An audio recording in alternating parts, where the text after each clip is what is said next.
Very good. So we are going to get started. Good morning, everyone. Welcome to VICA's 32nd Annual Business Forecast Conference and to the Diversity Panel. My name is Matthew Swearman. I am a Vice Chair of VICA. I'm also Senior Director of Development and Donor Relations at Valley Village.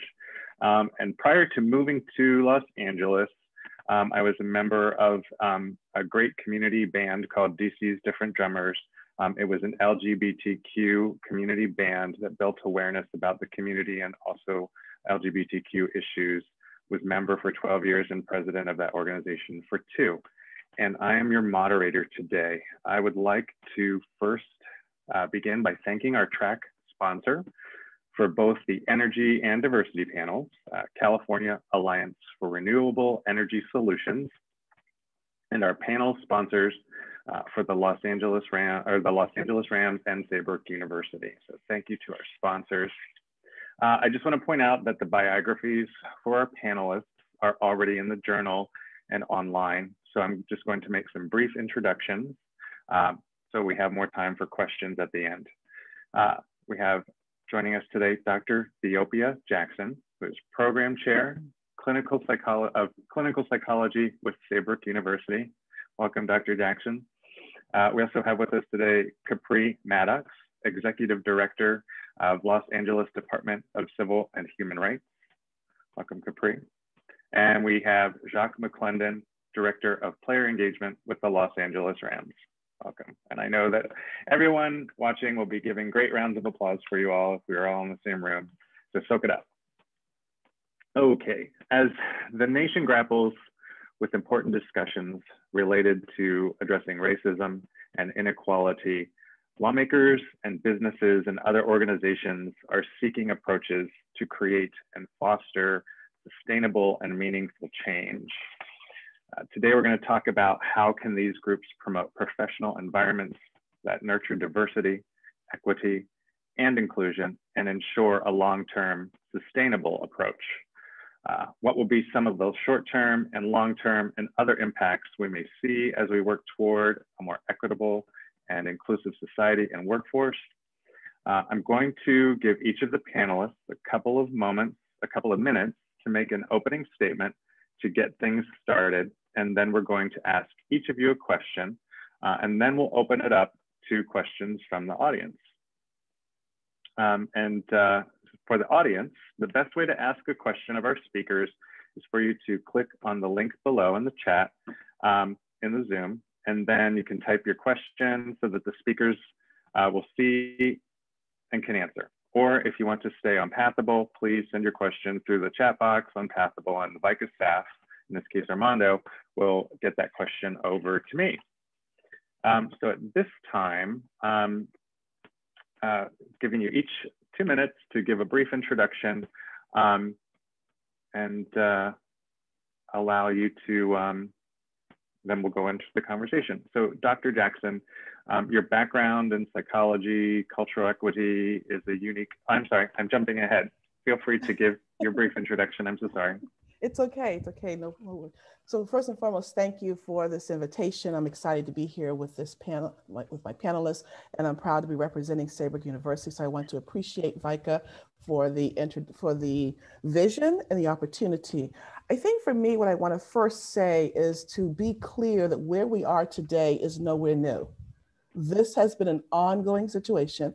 And what I'd like to contribute to our conversation is the realization that we have the pandemic. The COVID pandemic is one. The racial pandemic is the other persistent one that's going on. And we're sitting at the intersection of those two.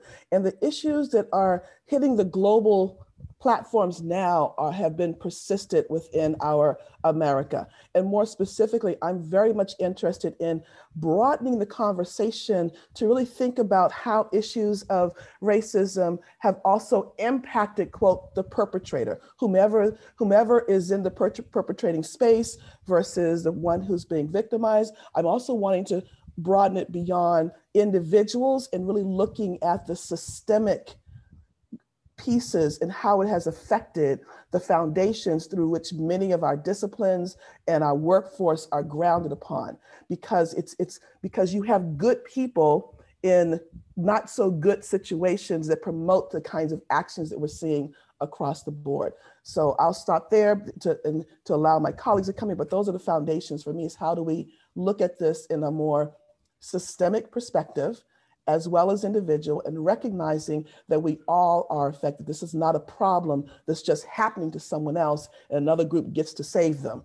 It is happening to all of us. And if we do not work together to look at its individual and group impact as well as across groups, then we are in more trouble than most of us want to think about right now. Thank you, Dr. Jackson. I appreciate that and I agree with you. Capri. Hi, how's everyone doing? Very, very grateful to be here, and particularly with our other panelists. Wanted to let you know that I'm really grateful that Saybrook is a part of this panel today. Carmen has been an advocate for your college for quite some time now. And I'm also extremely happy to be here with our Rams. I should have wore blue. I'm so sorry, Jacques, don't tell on me. The deal is that Molly Higgins has helped me tremendously in kind of pretty much every assignment I've had in the last few years. So I'm very, very grateful for the Rams being in the house, and I'm happy that the Rams have their own house. Excited to be here with my VICA family. Matthew, thank you for taking this on today. I just wanted to tell you a few things. Of course, I'm executive director of the Civil Human Rights Department. We have an opportunity. I'm sorry, my dog is jumping. He must want something. So I just don't want him to start barking. The Civil and Human Rights Department, and we have an opportunity. Okay, now, and I have a background in government, particularly in the legal field. I was Mike Fuhr's special assistant city attorney for off and on for almost 7 years. I took a quick detour to go to LA Unified to serve as the executive director of partnerships for Austin Buettner in his first year as superintendent. And before that, I had an opportunity to serve with Mayor Antonio Villaraigosa to serve with Antonio Villaraigosa as the head of the Public Works Department. So I'm really grateful of, for all the opportunities, and particularly for Mayor Garcetti leaning in and standing up to not miss this moment. I think it's particularly important, as Dr. Jackson said, for us to all take a stand in this place. And I'm happy that we're all here together collectively to work on racial equity in Los Angeles. Thank you. Thank you, Capri. We appreciate having you here. And my dog is outside because otherwise she would be doing the same thing. Jacques, it's your turn. Welcome to the panel, and please join in sharing a few introductory words. So it's a complete honor to be here with VICA today in this panel and these esteemed, established women that I'm alongside with on this panel. I think that, just for me, right, just to see the representation of two women do it so strong in their field. And, it's more that we need to see more of in this day and this time. And I think Capri hit it on the nail, they hit the head on the nail, right? Just, we got a chance in this moment to look at what's happening right now and say, hey, we can point to time in history, just like Dr. Jackson said at the start as well, that we can look right now and hopefully 20 years from now, we can say this is the beginning of shifting the pendulum in the right direction. So Jacques McClendon, Director of Player Engagement with the Los Angeles Rams, going into my 4th season, former NFL player. I am an East Coast guy. I am from Tennessee, so don't hold it against me. I'm just a little country boy. Guess you can just call me a Beverly Hillbilly around these parts. But, just thankful to be a part of this conversation today, and look forward to, some great dialogue. Excellent. Thank you, Jacques. Well, here we go. So with that, Dr. Jackson, you're up first. So your background is in psychology and cultural equity. It's a unique perspective on what many see as a larger societal issue of equity. What steps would you offer on how we can address our personal biases about race, gender, sexual orientation, and other protected characteristics in order to make certain we aren't discriminating on an unconscious level? What a very easy, simple question to ask. I want to appreciate you for that, for giving me such an easy one to start off with. Right? And just, just a short little answer, right? Exactly, of course, of course. First and foremost, I want us to understand our languaging. So bias simply means that we have certain beliefs and thoughts about someone else that may not be accurate. And most times they can be derogatory at minimal, and then at best, they can become extremely problematic when they can cause disruption in someone else's life. So we all hold a certain set of biases just by virtue of being. It's a socialization that happens for us. Sometimes we're very much aware of them in a conscious way when we're growing up and hearing certain hate languaging in terms of, I'll keep it simple for our group here, but a more smoother one is the bias, you throw like a girl. So clearly there's a bias in there that girls are not as good at sports as men. And we all know that is no longer, it never was true. Okay, anyway, moving on. So that's at its simple, but the idea is that many times we're not aware of our biases and we are actually acting from them, making decisions that interrupts someone else's life. May it be their workforce, where we might have in healthcare industry, where people will say, I treat all my patients exactly the same. No, we don't. No, we don't. We can't. We want to aspire to give all of our patients good care, but as a human being, we may have some thoughts about how a particular patient shows up that we're not admitting to ourselves. This may be how they present, how they dress. We have some assumptions about their languaging, how smart or not they may be. So I just want to say, we have to first embrace the realities that bias is part of the human experience. So then the work becomes recognizing our own biases and making sure that we are working from them in a way that can actually foster some empathy, in a way to join someone who we're meeting who's very different from us, whatever that schema may be. But more specifically, how do we make sure we check that bias at the door, or what humanist and psychologists might say, how do we put it in a chair for a moment, because it's still part of us. And so what I bring this forward here because this is what we mean by implicit bias. So moving forward, I think our society needs to have a more casual recognition of this. This is even how we raise our children, the conversations around our dinner table, how we're listening to things. Sometimes some of us are in spaces with something that was just said, and we know on some way it just didn't sound right, didn't feel right, but then we do nothing about it.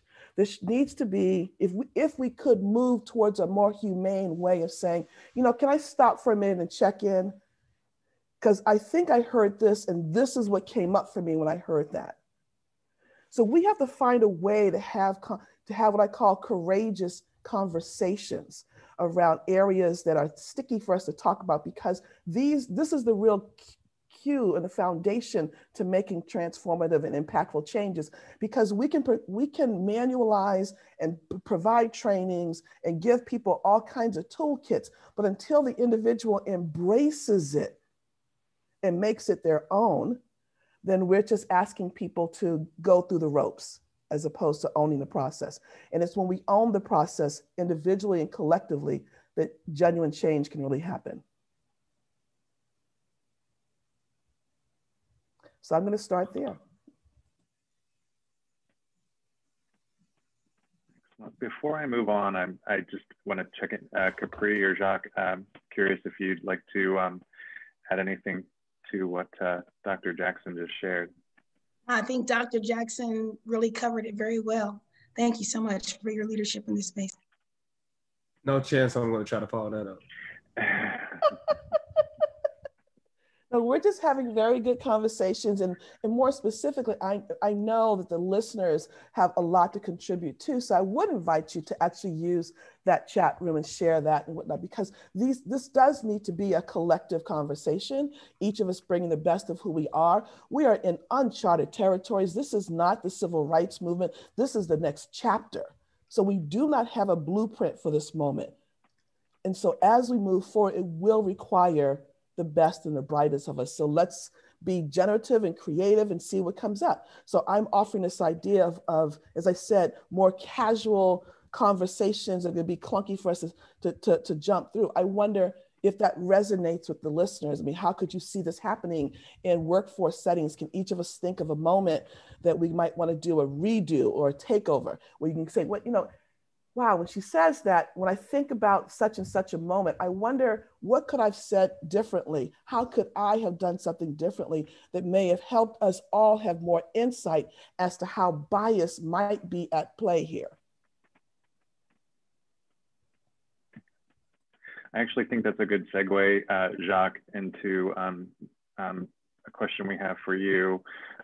Considering everything that's been happening in professional sports, and I think there's definitely been a bright light shown on attitudes around that and athletes. So many look to athletes and sports organizations when it comes to diversity and equity and social change. Can you talk about the role that you see the NFL and all professional sports taking when it comes to this important dialogue? Absolutely. Thank you for the great question, and look forward to diving into it. And, I'm going to start off with, this thing is, to me, a two-part answer. And I think it starts with number one, platform, and number two, representation. First off, let's start on the platform. As someone who's probably been, let's call it, look through the NFL through three lenses. Let's go one, fandom, two, player, now the employee perspective. So as the kid, right, you grow up in a non-affluent area, and the first millionaire you probably see as a Black male or Black female, to me, probably was, let's look at Oprah and let's look at Michael Jordan. Nobody I went to school with, nobody that I saw on a daily basis, nobody within my own community. So the platform that professional sports has, from a viewership standpoint, from a social media standpoint, these are the first doses of, especially in the Black community, to me, that you see people be successful. And so when you look at sports and entertainment, it's a gigantic platform that also comes with gigantic responsibility. And so I think as an NFL employee, what I've seen in this moment is that we've never understood the platform that we have and the power that we have to interject change. I'm going to rewind back to Colin Kaepernick and when he kneeled. We all know how that situation went. We all know how it was handled.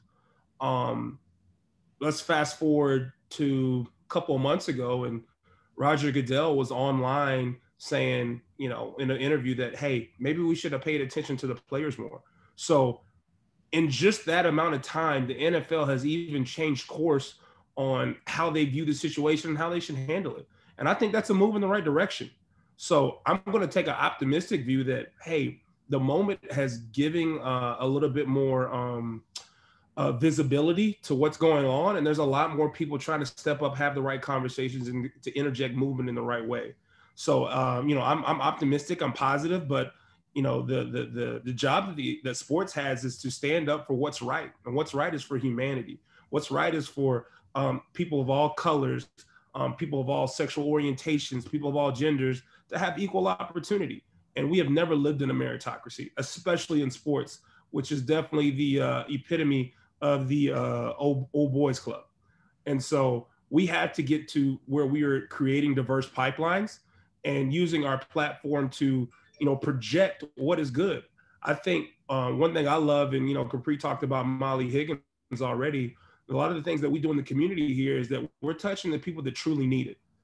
You look at our partnership with the Watts Rams and what we do as an organization here, and this is not to toot our own horn, but it's just to show that the people that really need these touch points that are getting it in terms of who we look to touch with our platform. And I think that, hopefully in 10 years, these kids will be able to see that, Robert Woods was them one day. Aaron Donald was them one day. And so, representation matters. And so as somebody who, is always researching the greats within the NFL, especially from executive position, that book is small, but we also work in a world, and I'm heading to the second, answer in terms of the representation piece. 70% of NFL rosters are Black.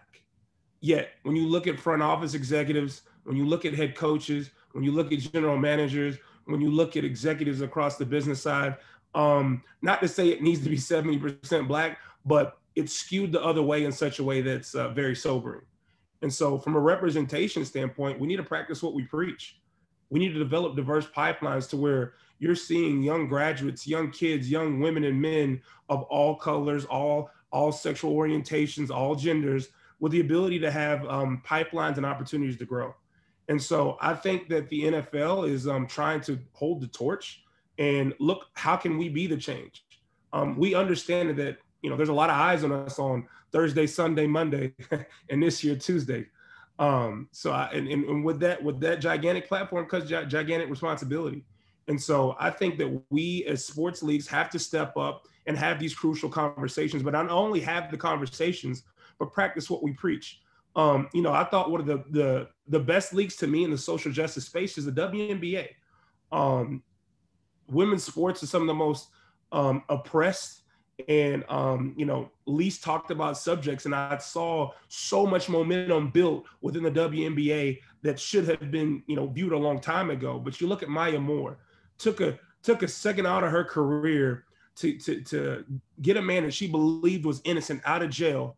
And next thing you know, he gets out of jail, they're engaged, and she was at the height of her career. She truly was, you know, probably next to Diana Taurasi, right? The best player in the WNBA. And she took a time out of sports for what was right.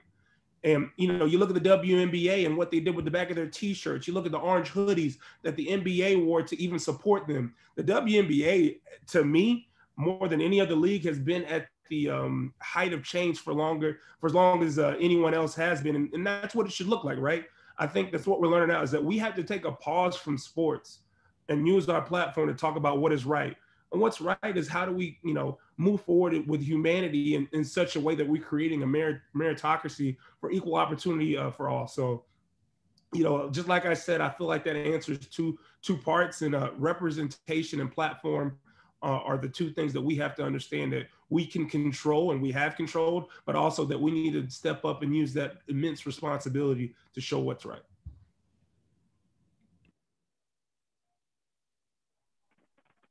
Excellent. Thank you, Jacques. I appreciate that perspective. Capri, you have been working on the Racial Equity and Newly Empowered Workplaces, RENEW, task force, which brings together a broad coalition of private sector leaders around a concrete pledge to advance racial equity in their workforces. How important are these partnerships as we move toward a more equitable and diverse workforce? Thank you for the question. I wanted just to echo quickly some things that Jacques said, is that, you know, the pipeline matters, representation matters, and really want to shout out the Rams again, because they do walk the talk. As we think about the racial equity in newly empowered workplaces, we have an underrepresentation that people are very aware of when we talk about particularly African-American and Latino employees in the workplace. We have situations where people will go to an institution and get a bachelor's degree. And I had a conversation actually with USC just a couple of days ago and said, we have people that'll graduate from your university, different race, same degree, and the person of color, particularly, it's even worse if it's an African-American or Latina a female. And we have a situation where people will make 20% less or more with the same degree. And so when we think about inequities, it's not only leveling the playing field just enough for people to get to their college experience and to graduate. We need to know that in the workplace, we have a number of challenges, and we have underrepresentation, particularly in high income potential positions, particularly in STEM, STEAM, career opportunities. And when you think about banking, when you think about planning, we know that in a number of planning settings, and I think we may have the director of planning actually as a guest on this call today, there is not a lot of representation in our architectural firms. So I want to fast forward on to where we are now. And Mayor Garcetti was visionary and really wanted to do something about representation in the city. So he created Executive Directive 27 to allow the city to look inward to say, what are we doing that's intentional as relates to hiring, promotion, and pay equity? And at the same time, he is looking at opportunities for the private sector to be able to do the same thing. And in this space, we've had a number of people to sign on board to say, we want to be volunteers to be a part of that pledge. And there are a number of folks, so you will have the link, but I wanted to highlight that we have Morgan Stanley, Gensler, Universal Music, and of course the Rams that have signed on to take the pledge to say that they are looking to increase their hiring, retention, inclusion, and pay equity for people of diverse communities, and with a special emphasis for the African-American and Latino communities. So I'll leave it there about the Renew program. And I want to talk a little bit about other things that the Civil and Human Rights Department is doing in this space to level the playing field, to create upward mobility for families so that young people like Jacques, when they're growing up, can see representation in a mosaic of people that are successful and thriving, that can reach back and to help the next generation. Thank you for the question. So, Matthew, before we move on, may I add something else to the mix at this point? Absolutely, please. Well, first of all, I applaud my colleagues and completely agree in terms of this idea of representation in pipeline matters. And yet I'd like to add something else, which is very important in the sense that we do want to make sure that there's equity. People are at the table, but sometimes we have to pay attention to the changes that needs to be made at the table. So I'll like to use metaphors. When you think about inviting several folks over to your house for dinner, most times we're going to prepare our best meal with love and care and not realize that not everyone eats what we cook. But if I take a moment and first understand who the diverse people are who are coming to the table, and then say to myself, how do I alter my cooking so it's still coming out of my loving place? I'm still getting my favorite meals, but I'm also offering something for others. So this is what I'm wanting to add to the conversation, which is, again, where Saybrook University sits, I think, quite prominently with its mission statement when we talk about not only just producing leaders, but people who inspire transformational change on all levels, because we do need to think about when we bring in inclusion and diversity and equity, it not only changes the visual landscape, it should actually impact how we work with one another. So diversity and equity and inclusion should be beyond just making sure you have all the right representations there. It means, how do we work together? It will shift the employee work life. It will improve it if we're doing it correctly. If done correctly, it will have a more productive outcome, because again, it will, but that's the piece that still needs to be spoken to and worked about, is what does it look like when you bring in all the representation and the increased pipeline? How does it change how we do business with one another? How does it change the evaluation process, the work ethics, the work expectations, and in a positive way, to be very clear? Because I think that a lot of times this is the piece that people do not pay attention to, and then the biases come up, because then they see my dear colleagues and say they're here because of somebody's equity decision, and not because our colleagues are actually the best ones and the most ones qualified for the job. So it's in paying attention to the life, the culture, the climate of the organization, which I want to give, again, shout outs to the work that comes out of Saybrook University as we work very interdisciplinary, and definitely the leadership that comes out of our Department of Leadership and Management. There are tools for helping to shift the culture and nature of the work life as you also increase representation and pipeline, so that there is a well-rounded, holistic, better outcome for everyone, not just those who we've increased their visibility and participation in.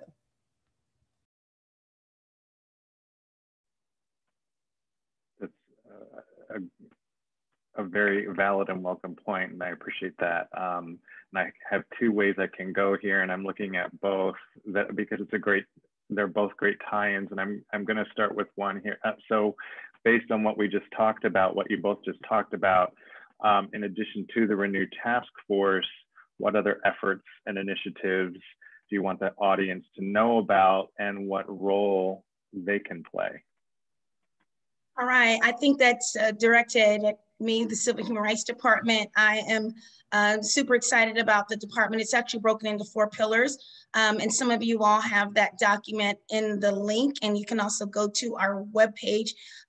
It's a donated webpage. We don't have our staff together yet, but someone has put together a website for us, and I think the link is below. Thank you, Armando, for doing this. I wanted to say one thing about the Renew program is that the impetus for this was from the business community. And I really wanted to shout out Karim Webb from the Fourth Movement. He's also a city commissioner and wears a lot of hats. I don't know how he does all he does, but I just wanted to say that we wanted the business community to be a part of this movement with us. And the impetus for us even putting industry diversity metrics in our format was related to the fact that corporations, after the murder of George Floyd, put on their web pages, hashtag Black Lives Matter. They can have, rainbow on their website. They can say that they support all these communities, disabled communities. Speak out a bit against, anti-Semitic hate crimes, and support the Muslim communities or whatever. They have all these things on their website, but when you look at the payroll, you would see something different, and that is what we were trying to change here in this space. But we have 3 commissions: the Commission on Civil Rights, the Commission on the Status of Women, as well as the Human Relations Commission. I think the Commission on Civil Rights, I should explain, has enforcement powers to bring cases against a corporation, any corporate or private entity that violates the Civil and Human Rights Ordinance as it relates to 4 things: commerce, education, employment, and housing. And the Commission on the Status of Women has an opportunity, of course, to deal with gender equity issues as an advisory committee. The only commission that actually has enforcement power is the Commission on Civil Rights. The Human Relations Commission, that's a part of our department as one of our 3 commissions, deals primarily with hate incidents and anti-bias training and just racial harmony for the most part. And it could be community policing or other things. That's the first pillar, community commission support. The second pillar is outreach and community engagement. That's faith-based institutions, partnerships. We partner with faith-based institutions, philanthropic partners, neighborhood councils, the business community, and colleges and universities. And so it is really important to know that in this space, we do a great deal of community engagement and outreach to actually prevent hate incidents and create racial harmony before we have to deal with racial incidents. And I don't have to tell you, we have a lot of things happening as it relates to racial incidents and hate incidents and hate crimes. I was just on a call last week with the Islamic Center of Southern California and the FBI talking about election fears. And I've been working on a number of pre-election meetings pretty much since I was 7 years old, and I never had the FBI to be a part of that operation. Wanted to just tell you, we have the discrimination enforcement arm, and to wrap things up on the 4th pillar, we have equity and empowerment. And there are 3 areas that we cover, and I'll do those quickly. We have a policy equity lens where we look at policies through the equity lens. We're thinking COVID equity, for example. When we get COVID testing dollars, we divide it up by 15 council districts. No, we create an opportunity where we have divided up by areas where we have the highest need, and we're intentional to not ask people to only drive up or only to get a test or only to sign up for a test online, et cetera. Because we know about the digital divide, we know about poverty, we know that people have language barriers, we know that you can't require someone to have a driver's license for a test. So that's kind of an example of the policy equity lens. And we'll also be looking at things like food deserts with maybe our planning department in this space. The other thing that I think, the other 2 things, upward mobility programming, helping people get into the middle class and beyond through a number of programs. It could be college and career readiness. It could be financial literacy training, how to be entrepreneur, home ownership, et cetera. And of course, the industry diversity metrics that we spoke about is, looking at equity in the workplace, and it particularly, again, with the high income opportunity positions such as STEM and some of our development opportunities as well. So thank you so much for letting me give a quick overview of our department. And again, you all have some of the resources in the box below. Thank you, Capri. So the other path that I had wanted to take here when I was vacillating, which way do we go? So, and I'll throw this out to any of the three of you. Feel free to dive in. What changes do you see occurring in your organizations and affiliations with regard to diversity and equity, and how do we continue moving the conversation forward? I'll start it out. One thing that I'm super excited about with our organization is that, probably just 10 years ago, right, they'd probably say, hey, there's three things that let's not talk about at the workplace, right? Race, religion, sexual preference. Let's just not talk about it, act like it doesn't exist, and let's all carry about our business. I think that we live in a world now that, especially with what's going on in our current climate, that we have to normalize what's going on. By normalizing what's going on, we have to educate people on what's right.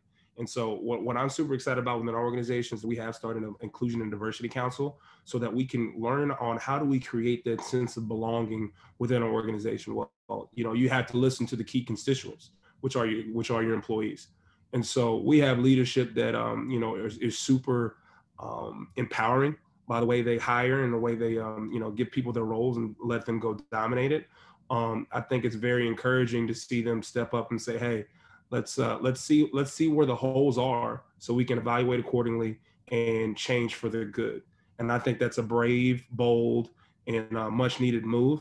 And so kudos to our leadership for putting themselves in that vulnerable spot and take this information so we can move forward and continue to be better. Because I think it was just last year, right? We were voted the most diverse group within the National Football League in terms of an organization. And what I've loved about that is that we didn't use it as, hey, we've made it, we're standing up on this mountaintop and hey, look at us. No, we've used it as a catalyst for conversation of how can we capture that? How can we develop procedures and policies to make sure that we're always striving to keep the scales balanced as much as possible?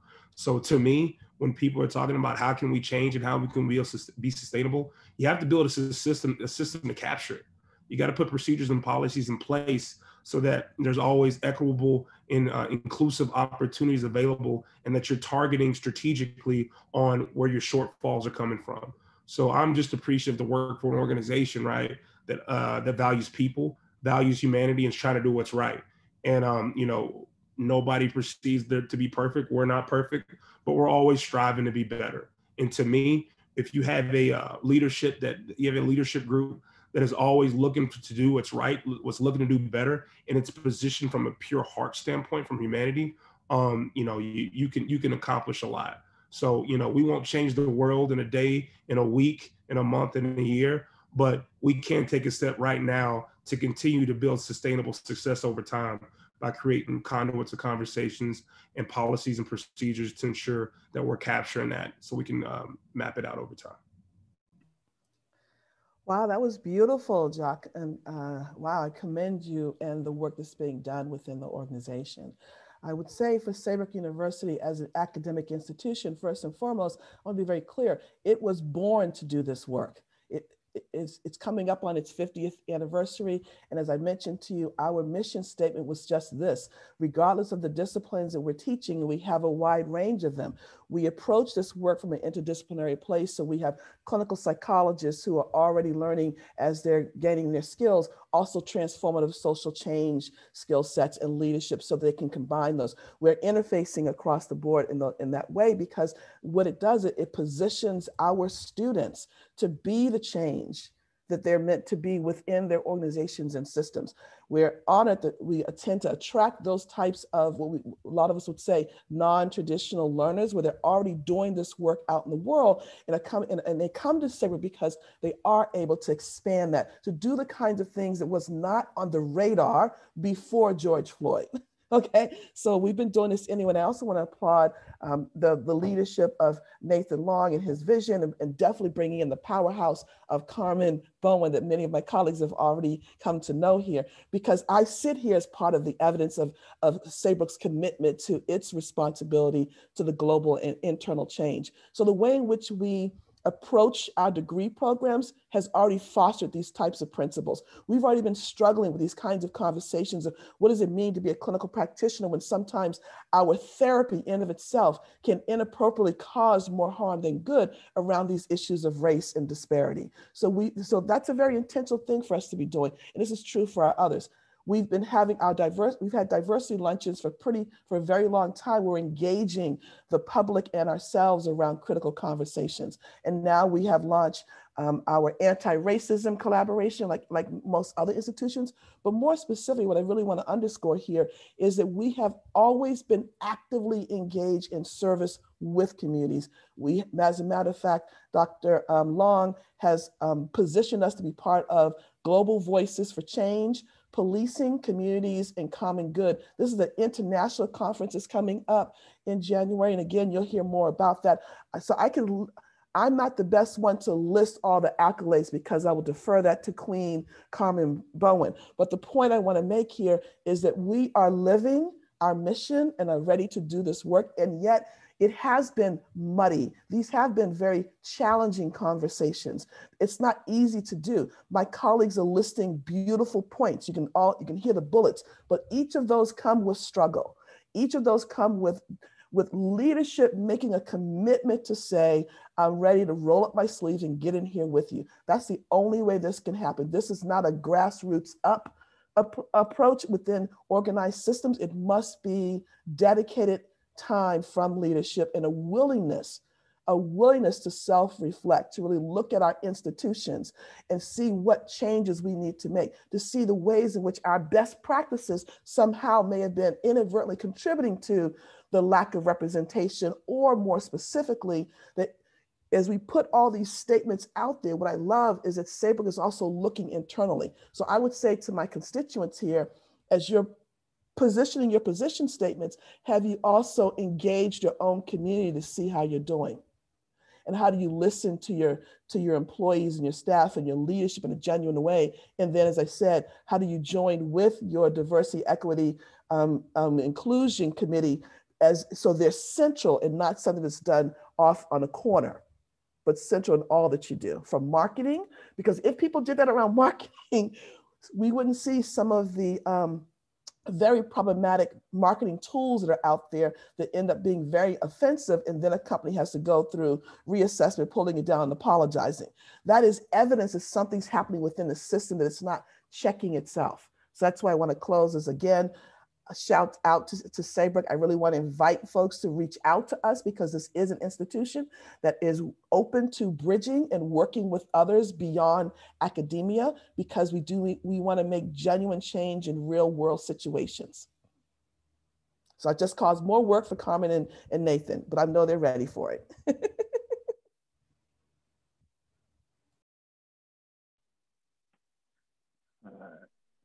I have another question that I'd like to share, but before I touch on that, Capri, I just want to check in with you and ask if you'd like to add to what Jacques and Dr. Jackson just shared. You know, I think they covered it, but one thing that I think it's important to say is for us, when we talk about missing this moment, for us to not be you know, so focused on talking about things and focus on doing things, because again, I'm really worried about us missing this moment. And this is an uncharted territory, as Dr. Jackson has said. And I really want us to be intentional and using an opportunity. And I want to say this one thing, because we have a lot of business leaders and everyone's starting racial equity task force and all their companies. I want to be very intentional to know that I've been living and working for blah, blah, blah years. I'm not going to, call out my age, but I think it's really important to think about the fact, as Jacques said earlier, we've been told and trained, don't talk about race, don't, it doesn't come up. And I think it is so interesting that all of a sudden it's like, now talk about it. Because like, if I came to work and said, I was a prosecutor for a long time, hey, I felt like crap. I got off work, worked on this case late, and I try to go to the store and they treat me like crap and they follow me around the store. If I went to work and people say, no, don't talk about that. And then now all of a sudden they're like, turn the machines on. Tell us how you have to tell your son. If you're walking up to this house and someone confronts you and says, boy, do you live here? My son is 14 years old, straight A student, loves music, builds computers, spends too much time on the one he just built. But when they see him, he is 14 years old. He's a 5'5" African-American male. And so the realities that he has to deal with, we don't talk about all of these things.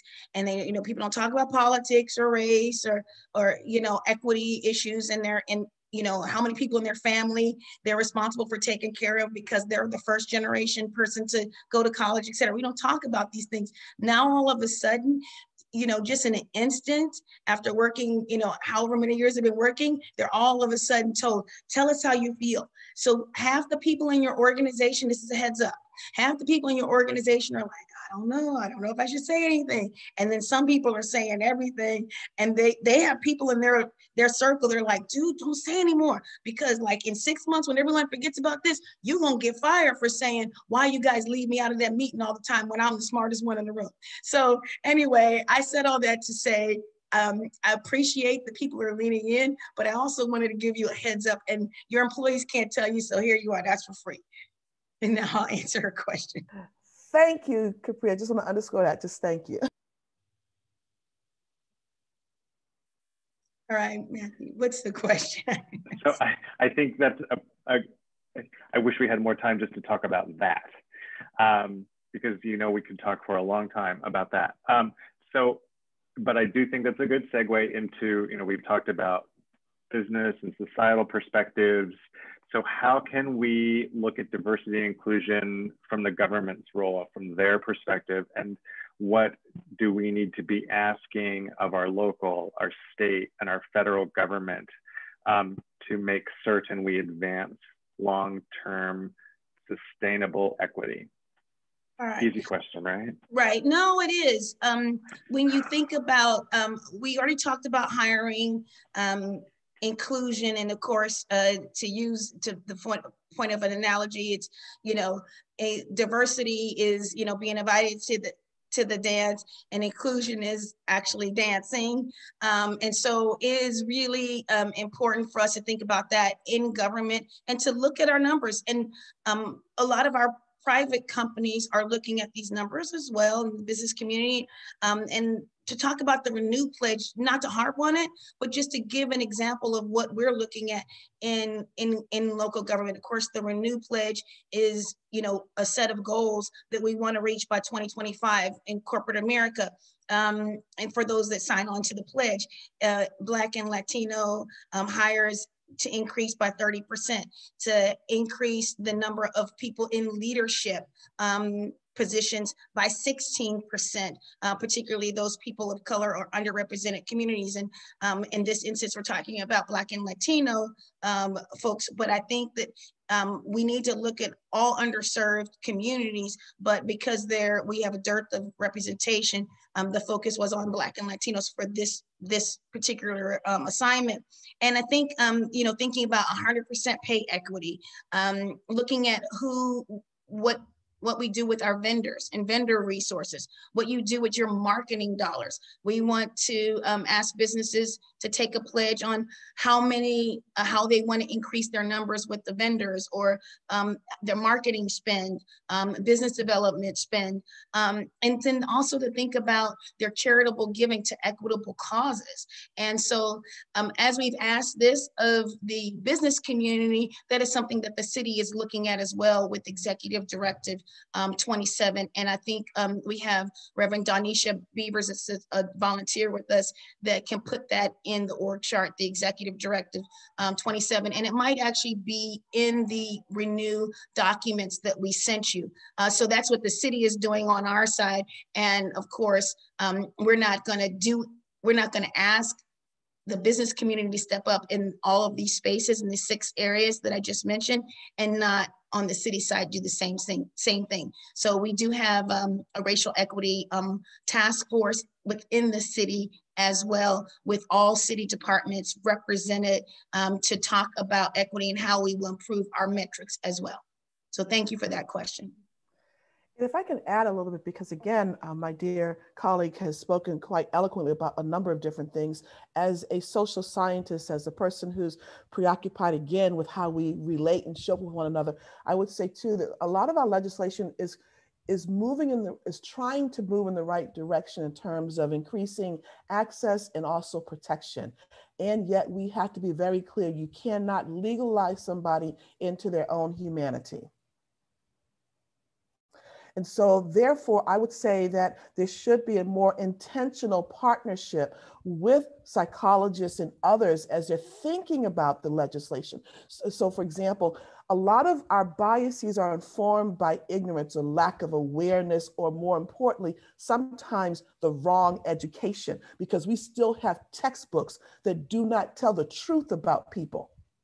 And that inadvertently perpetuates the problems that are happening and they're having to legislate more about. So I would say, how do you talk more with social scientists around what types of things can be added to our curriculum that may increase people's awareness as well as their own self-awareness and minimize these types of assaults, but keeping in mind, we're not going to change everyone. There are certain people who are committed to their racist thoughts and ideology. And we must also keep that in mind too, because you don't want to swing the pendulum the other way where we end up silencing that group. And I would submit to you, that's kind of how we got here now. This is the backlash from affirmative action, right? Because you can't change people's hearts and minds, but I think we will do a better positioning in the future if we pay attention to what's being taught in our schools, giving them what they need from the very beginning, how we engage with families, so we can begin to dispel some of the myths at that level. And maybe the next generations would do, as many of my colleagues would say, more better than this one.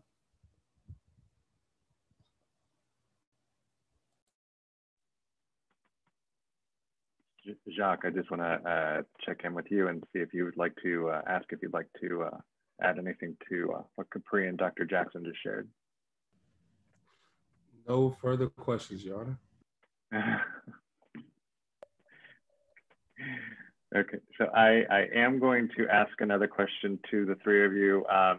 It brings me to what we discussed yesterday in the election panel that Lisa Gritzner moderated. We heard about our historic voter turnout for underrepresented groups. How can we do a better job of reaching out to these groups? And what are the impacts we've seen when these groups are not active in things such as voting or knowing about local and state proposed policies? Okay, I would love to start with this one. So in addition to my life as the chair for the clinical psychology degree program at Saybrook University, I'm also the president for the Association of Black Psychologists. And just a quick note about that is that the dominant force within the field of psychology is the American Psychological Association. So all of us are part of that in some kind of a way, directly, indirectly. And of all the psychologists that are in America, 20% identify as people of color. Of that 20%, only 4% identify as African or Black. And those are very important statistics to hold on to. The Association of Black Psychologists is independent of APA. Its mission is dedicated to the psychological liberation of African people. And so that's our journey, is being able to in all aspects of Black life, from legislation to community life to actual mental health. But the reason I bring this up is that many people do not even know we exist. So when we're starting to talk about voter access, you can't start looking for folks 2 weeks before it's time to vote. You know, how do you begin to form relationships with organizations? Because almost every industry has a Black something. There's the Black Psychiatrists of America. There's the National Association of Black Social Workers. There is NOBLE, which is the National Organization of Black Law Enforcement. So in the midst of all of this police brutality, who's bringing them to the table and giving them primary airtime? That's not who folks are going to. They're going to other people who look like the leadership within these industries, but they do not represent these level of diversity that my colleagues are here talking about today. So my first recommendation is we have to do, those who are sitting in decision-making positions and of power and who want to, quote, do the right thing, you have to come and find us. We exist. We know where you are. You exist.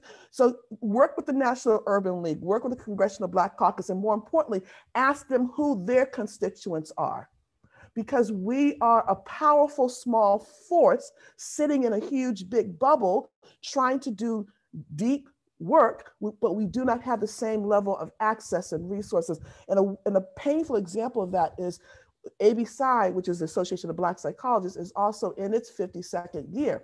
And when the George Floyd murder happened, all of a sudden people are finding us out of the woodwork, but no one could talk to us before then. Why is that? So you end up with good intentions perpetuating that bias myth that you only want us now because talking about race seems to be the social thing to do.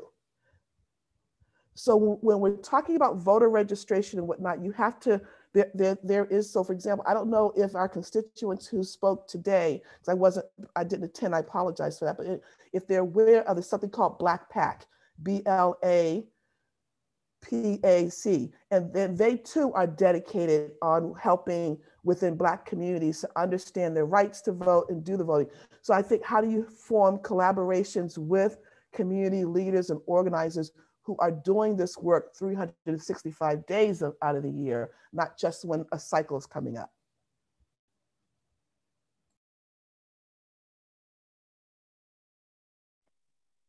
Capri, I thought I saw you reaching for unmute. Go for it. Yes, just wanted to echo some of the points from Dr. Jackson, that when you think about voter registration, we have, and voter participation, again, we cannot only focus on people 2 weeks before the election or a few weeks before the election.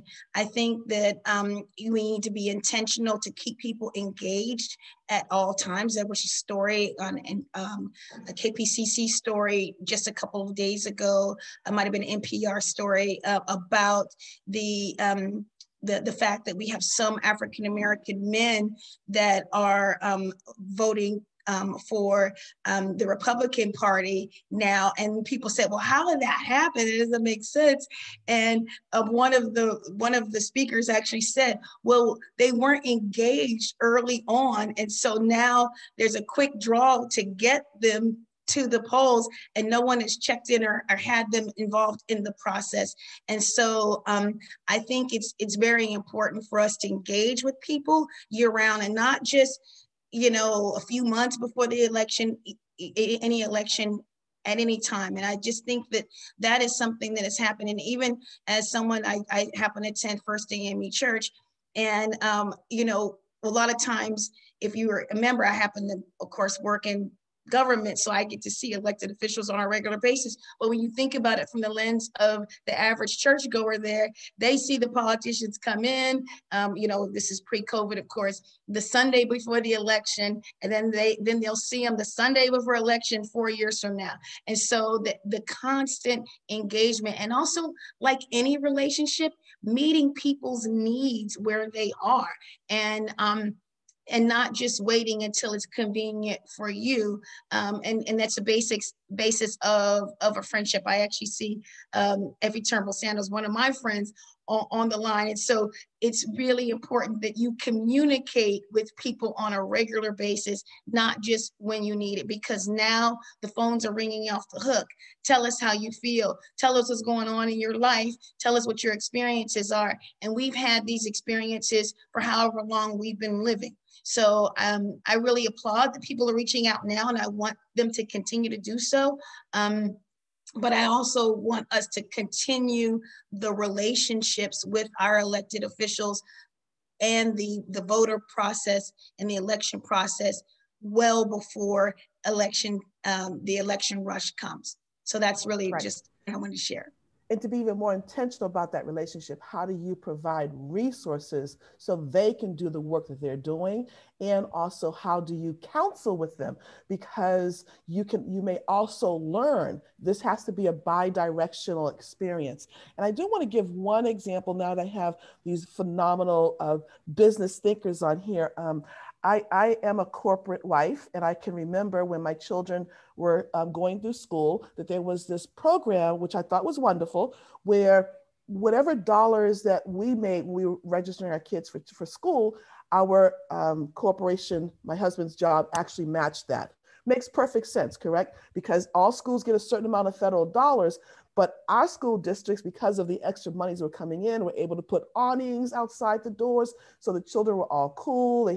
Their classrooms had the best high tech in there, anything that I always drooled after it. However, when I drove into Oakland, just the opposite was happening. So I bring this up by saying another short, low-hanging fruit I think could be there is that when corporate says we will match dollars, that they also give the option that the employees can direct those dollars into another community.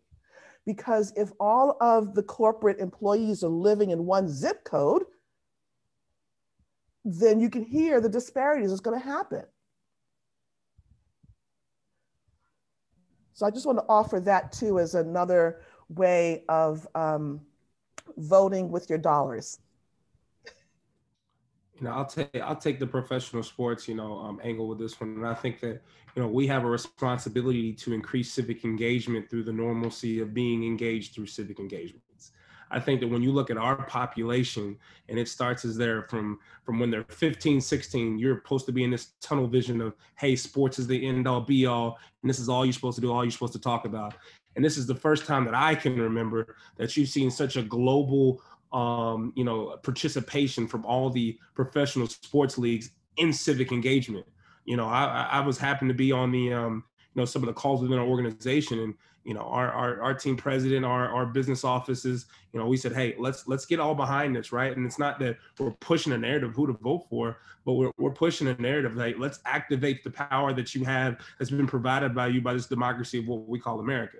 And so it's not to push you one way or the other. It's just that if you want to talk and you want to be heard, the first thing you have to start by is being informed of your local, your state, your national, and knowing what races are going on. But to do that, it's cool to see Josh Reynolds go turn in his ballot, one day before the game, and we push that on social media. It's cool to see Robert Wood saying that he wants to see high schoolers, college seniors, and freshmen in college that are excited about what's going on, as this is their first time to participate in this democracy.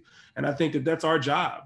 And it's not to push a narrative, but it's to empower and show that the opportunity is available to you, and that it's okay to be informed. It's okay to have these conversations, and it is cool. You don't have to. It's not the nerdy thing to do. This thing dictates and brings about so much power to how you're impacted daily and how you're going to be impacted in the future with your life. You're going to be your future wife, your future husband, your kids, and all these policies that are going into place from a government aspect. You need to be informed. So it's just been cool for me. Kudos to LeBron James and everything he's doing with his More Than a Vote campaign. It's good to see athlete activism coming in such a way that you're empowering the community, not to push a narrative, but to use the power. And I tell our guys, right, that we're only two generations removed from segregation. We're not many generations removed from not even being able to vote, especially as a Black male, and more importantly as a female. And so I think that, we just got to use this power while we have it, but it's just been really cool. There's another thing about this moment. Probably wouldn't happen if there wasn't a pandemic. Actually, I know it wouldn't.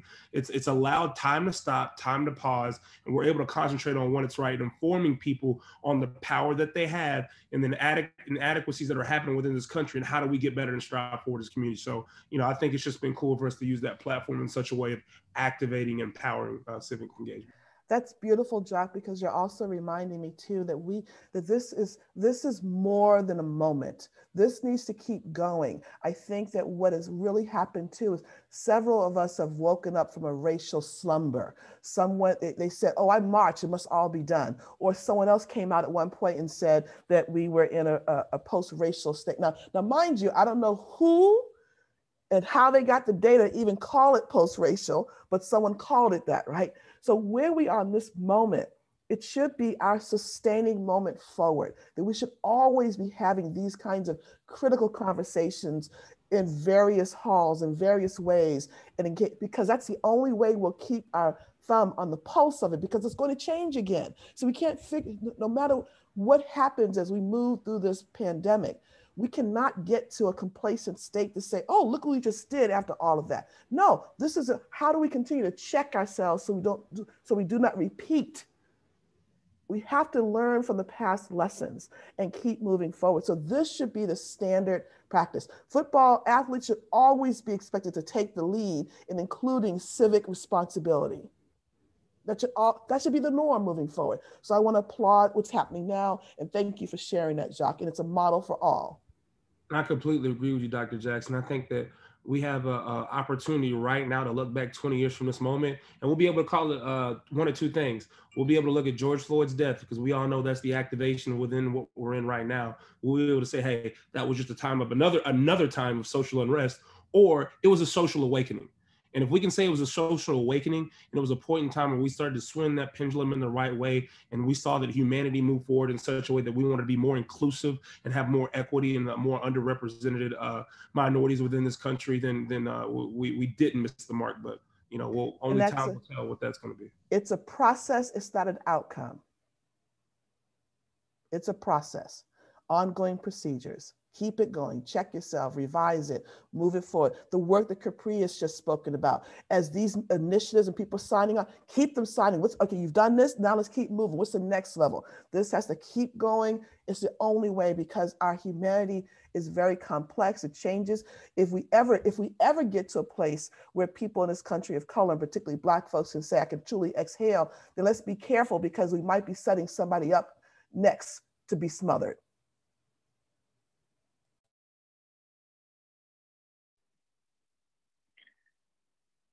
That's a very powerful statement. And as much as I would love to continue going on down this path, I do need to fit in a few questions from attendees, but thank you so much.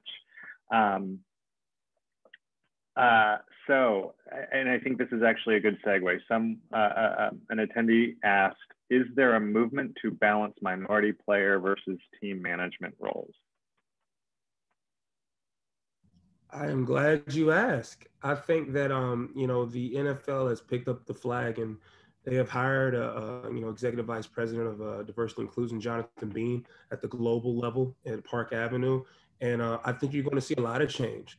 I think one of the biggest things you've seen from the league was the inception of the Rooney Rule, pre Mike Tomlin, and you've seen a lot of people get opportunities for interviews. Underrepresented minorities, whether it be, Black males or, other male representatives. But now that's extending to all positions within executive leadership within an organization. So hopefully, what I hope to see it is this: you see more Black females as a EVP of marketing or general managers, whatever they want to be, right? I think that we've lived in a world where it's who you know, not what you can do. And so I think that we're going to continue to break down those barriers. And I think that when you ask, will there be more opportunities for minority players? I think absolutely. I know one thing, that I walk in this building every day and I make sure that I walk a certain way, act a certain way, talk a certain way, because I know every day I'm fighting the narrative of being a former player in a mid-manager, hopefully to be an executive role, and that I have to walk a certain way, because it not only affects me, it affects the next person. It affects the next Black male or female. And I know that is an incredible responsibility that I have to hold, and I'm willing to hold it every day that I walk. So I think that it's very important that, for opportunities to be created for, more minority players, that, we the ones that are in the roles now have to perform.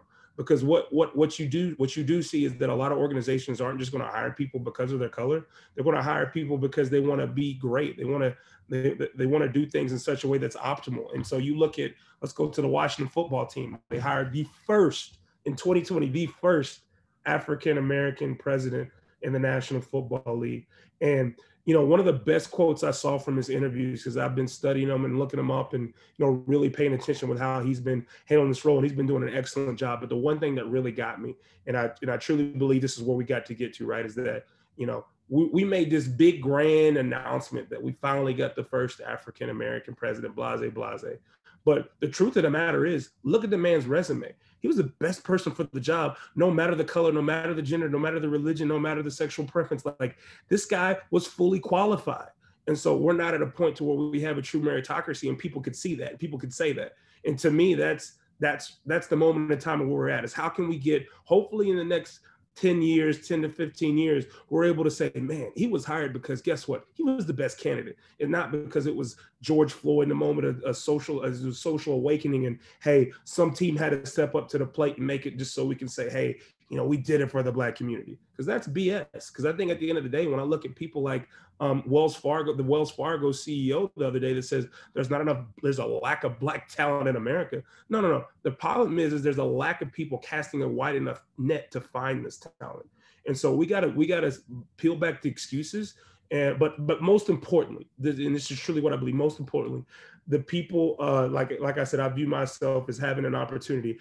I have an utmost responsibility to the next Black female or male that wants to be an executive of any organization by making sure I move and shake in such a way that's professional, and that I can be a beacon, a shining light. So someday somebody gets an opportunity because they're able to look past people, past their color, but we're not there yet. So I will answer your question by this, that we're working on creating more diverse pipelines. There will be more procedures and policies. The Rooney Rule will have way more teeth than it had 5 years ago, but we're not there yet. But I can promise you that the work is being done, and you will see some changes going forward.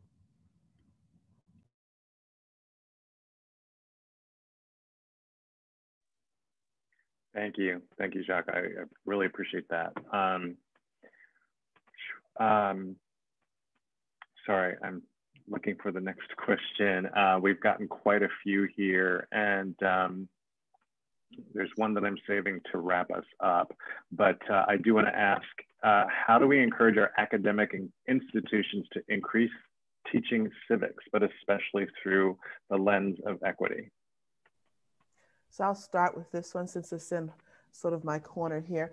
First, I'm going to presume that this is academics across the board, from kindergarten through the doctoral level, first and foremost, because it's needed across the board.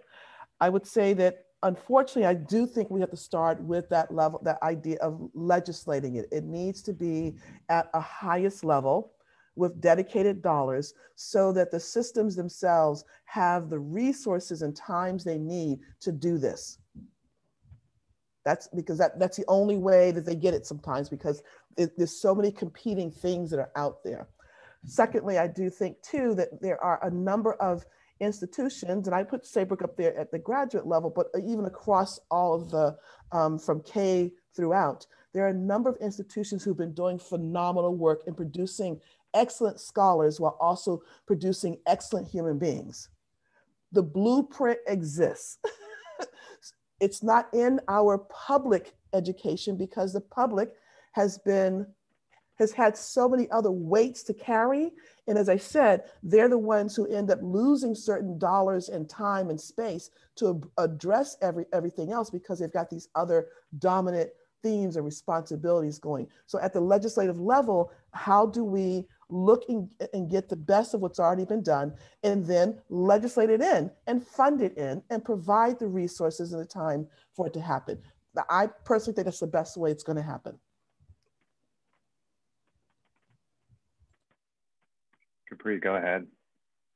Oh, I just wanted to add, I think that question was from Andres Molina from Parsons, and he's also a proud Golden Eagle like myself. So I just, from Cal State LA, I really wanted to, say is, as I sat on the President's Council board yesterday, we were talking about this very issue with President Bill Cobino from Cal State LA. And as we think about having equity and community engagement in our institutions of higher learning, I think this moment has encouraged and sparked support in those communities as well. I'm also very involved with my beloved alma mater, Pepperdine School of Law, and for the very first time, we're having a Black woman in the law conference just in a few days. And I think it is really important for us to know that some of the work that's happening on campuses is temporal, like, different programs. And then we also have schools and institutions like Cal State LA that is really leaning in and being intentional in some of the course offerings. And I think having it be mandatory, particularly with our public institutions, is something that is important. And I know we've had some pushes in that space to mandate some of these courses, but it's very important even for our students. And I'm the mother of a middle schooler, and I think learning this information early and often is key, because my son is seeing so much more racially motivated comments and treatment than I experienced when I was his age as well.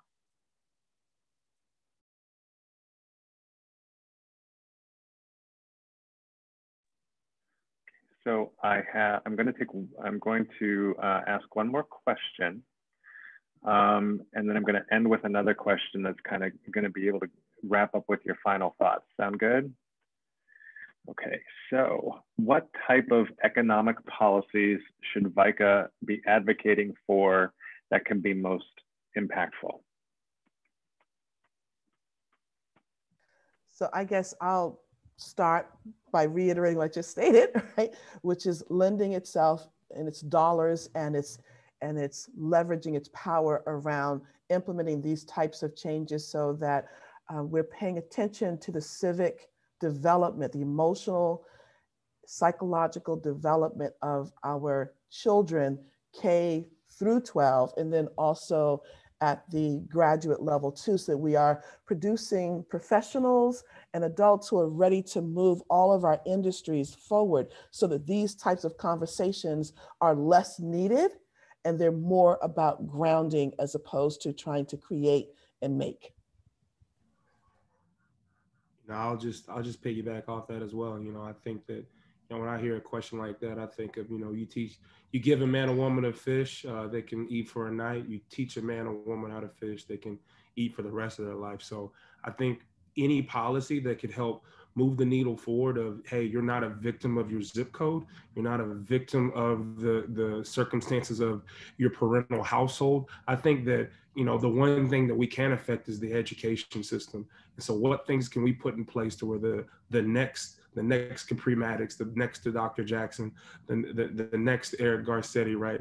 I think, what can we do to make sure that they are getting developed, not only in these beautiful private schools within this region, but also in the public schools that are underserved.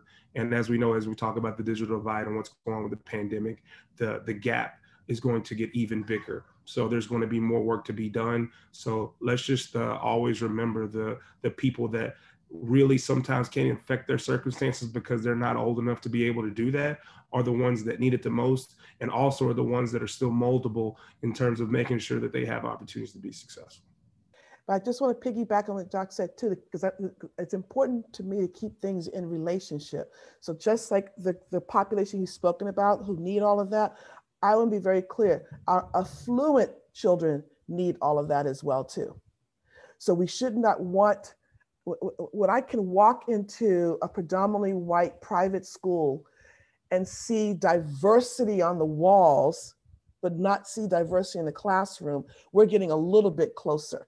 Typically, these things do not become an issue or get seen until there is a one or two there and something goes awry.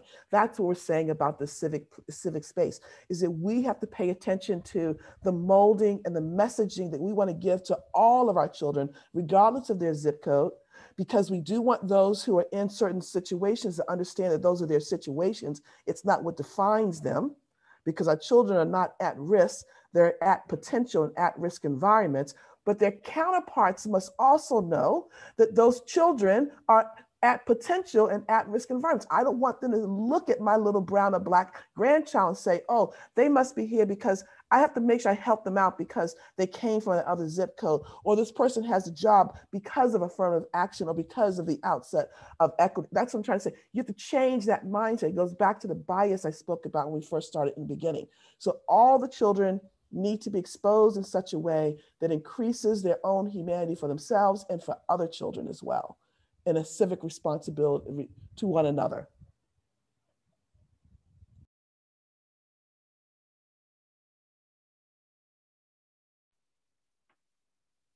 Capri, what would you like to add to that? Oh, I think you're still on mute. I think it was covered by Jacques and Dr. Jackson significantly. And again, thinking about our next generation, I'll just say this quickly. I took a year off from my work at the city attorney's office to work at LAUSD with Austin Buechner and that team. And again, that's how I was connected with the RAMS organization and other of our civic-minded partners. I think it is very important for us to be intentional as it relates to helping the next generation, because a lot of people think that some of the challenges that we're facing in this country are going to be changed, you know, depending on who's in the White House.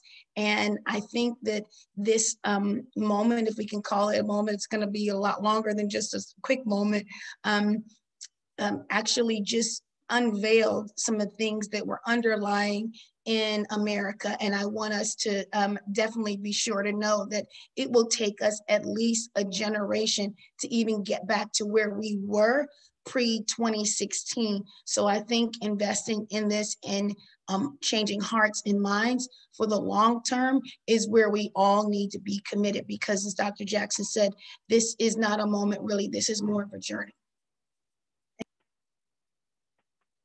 Excellent.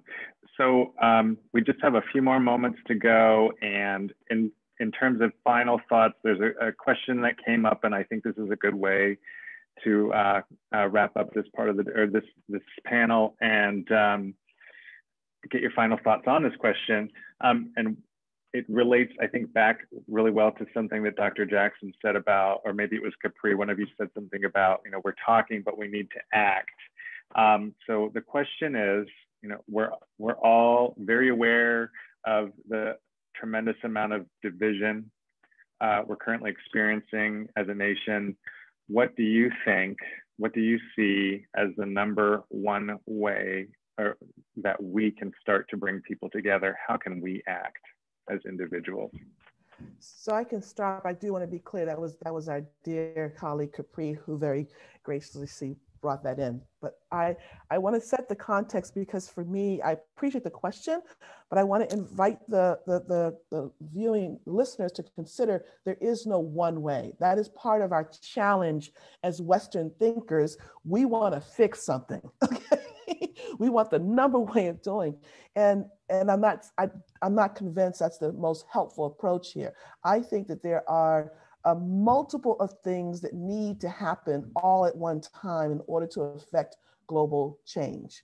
And that may also be folks who are in their own communities, because I do believe that there are conversations that people of African ancestry need to have among ourselves around our own healing, because there's ways in which we have bought into some of the biases, and this is what we call internalized racism. So sometimes we have a hard time seeing each other in the midst of this, because I'm not that Black, you know, I don't want to be that one, if you will. So we have our own, quote, inside family conversations we need to have so that we can be healthy and whole with one another. And our non-Black counterparts, and more specifically, white folks should have their own conversations, because there is ways in which you too need to unpack how this systemic racism has impacted you, particularly when, as I've come to know some of the allies who I've fallen in love with, it has cost them to take a stand when they think about their family, the generations of what they've been taught, and here they are trying to do something different. Or so I'm not saying just these groups. What I'm proposing here is that small groups need to have their own conversations about how this affects them and support one another. And then we can also be coming together as well too. So all of this needs to be happening. The healing is, and moving forward, is more than just the conversation we're having here or having Black and whites in it. Multiple things need to happen, as well as the legislation needs to happen. The space needs to be put in place there, and protection needs to be in place. People need to be protected. So that's why I'm saying it's a complex question, and I'm not so sure. I'm not convinced that there's number one thing to bridge.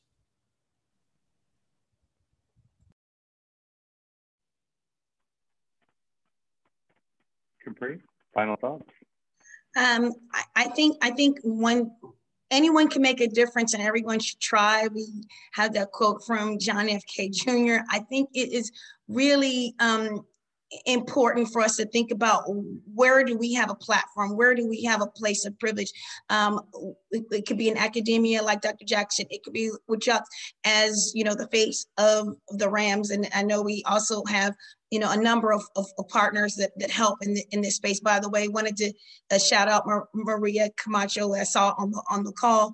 But I wanted to, to say that we have our platform. So say, for example, at the Civil and Human Rights Department, we don't focus only on racial equity issues. We're definitely using our platform to support the transgender community, to support the the transgender community, particularly with hate crimes that are spiked, but the LGBT community in general, the disabled population, which you serve so honorably, Matthew. I want us to be sure that we're serving, all communities that are dealing with hate and discriminatory behavior. And I think that we have a number of leaders on the call, like my friend Carmel Sella from Wells Fargo, Carmen from UCLA, Andres that I mentioned from Parsons, as well as, our friends from the Rams. And I think we still have Effie Turnbull Sanders from USC. I think that we all use our platform. So think about your toolbox. What do you have? Are you able to hire? Are you able to promote? Are you able to, spend resource dollars? Do you have resources that you would like to give to organizations that support racial equity? And so I think that all of us have something to give, and we all need to lean in this space to share our time and our talents. And my husband actually started a campaign called the Just Say Hello campaign. And it's like, the whole concept is just saying hello. He's a business leader and does other things. But he says if people would just say hello to each other from different races, it would mean a lot and start the dialogue and start conversations. And maybe the city and government wouldn't have to work so hard on hate crime prevention activities by just people just humanizing each other as we have to live here in this land. And I think the last thing I want to say, if this time hasn't taught us anything, it has taught us that we are all a part of the human race when it comes to the coronavirus, when it comes to some of the psychological challenges people are dealing with. We're all here together and we do need each other. So we've had to be forced to be apart, but I hope that when we come back together, we're able to celebrate the mosaic of Los Angeles. Thank you. Thank you, Capri. Jacques, closing statements. You know what? I got a quote up here in my board I put on this week, and it's from the late great James Baldwin, and he said, not everything is faced can be changed, but nothing can be changed until it is faced. And I think we're at a point in time, right, where this is a huge battle, big, huge battle, and just like everybody said, it's a journey, not a moment. And that we all can just need to pick our turf.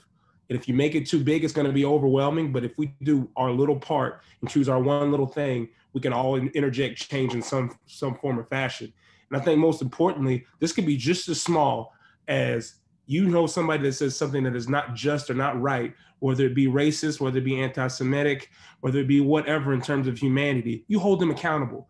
We lived in a world where we've let stuff fly too much, and it all starts with personal accountability. And sometimes some people need that, because sometimes people don't know what they're doing is wrong. It's what they've been taught. And so it's up to us to educate, inform, and keep people accountable so that we can make this world a better place. And there can be normalcy in terms of that equity, diversion, inclusion place in the workplace as we move forward.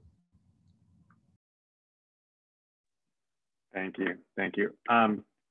So unfortunately, we are out of time. It's all the time we have for this panel. I do wish we could continue this conversation.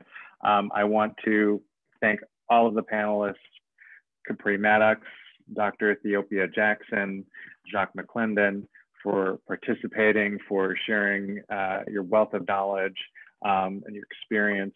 Thank you so much. It's been an honor to moderate this panel and be part of this conversation. I also want to thank our track sponsor, California Alliance for Renewable Energy Solutions, and our panel sponsors, of course, the Los Angeles Rams and Saybrook University. Thank you very much. So normally we would give our panelists a great round of applause. So I'll give you one from my home. And going virtual has made that a little more difficult. So yes, we'll thank them from home. So a big thank you for spending your time with us today. We appreciate you. So our keynote speaker is going to begin at 11:50 a.m. today. I do encourage you to take the time remaining to visit our exhibitors so you can enter the raffle for your chance to win fabulous prizes, including round-trip tickets on Southwest Airlines, a signed jersey from the LA Rams, and lots of gift cards. So thank you everyone for joining us. We appreciate your time today. Thank you, it was a pleasure. Bye everyone.